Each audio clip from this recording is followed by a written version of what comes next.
Jonathan Gilliam, former FBI agent and Navy SEAL. Jonathan, great to have you with us this morning. So I just want to get your reaction to this kind of changing of the guard in Minneapolis. It comes after, as John just spoke about, the president speaking with both Mayor Frey and Governor Walz. He says it was a productive conversation. Many take this as a welcome sign that now both sides are ready to de-escalate this situation. What do you think? Well, I would be very careful where I step if I was President Trump, which I'm sure that he is. He thinks things forward way beyond what the majority of us think.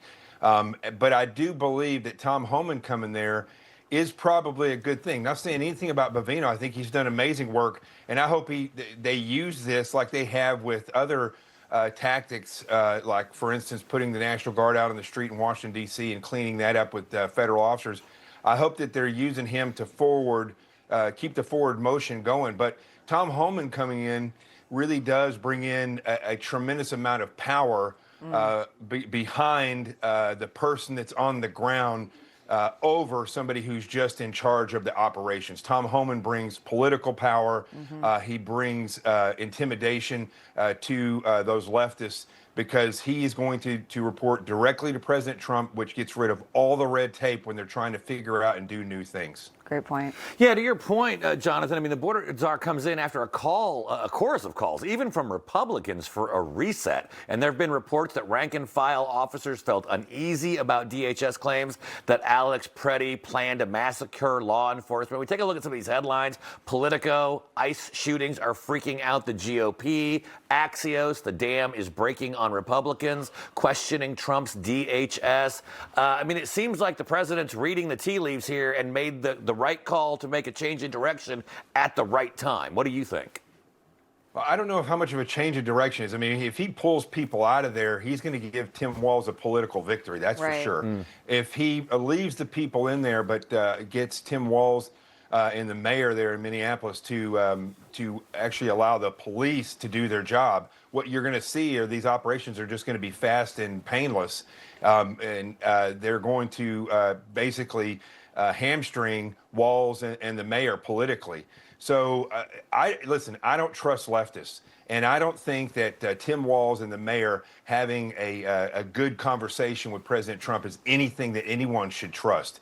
What they say behind the scenes and what they say or in the camera to the public may be two different things. But what they say to the public really, I think, is their political mindset, and that's what I would go on. You can't trust them. All these deaths are because they would not allow their law enforcement to be involved as a blocking force and doing their job like they did last night at the hotels where they started to arrest people. These deaths lay solely on those two individuals, Walz and the mayor in Minneapolis, not on the ICE agents.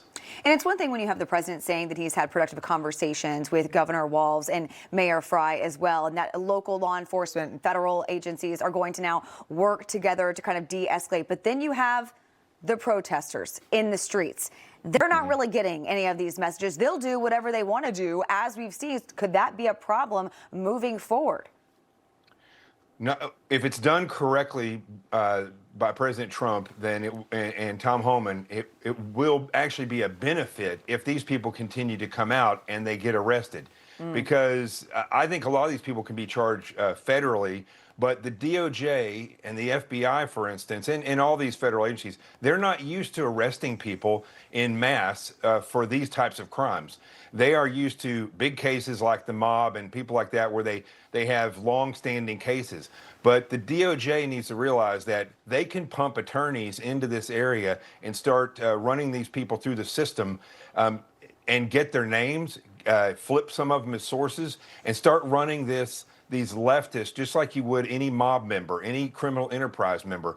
This is a leftist ideological criminal enterprise. Lice is what I like to call them, and that's the way they should be treated.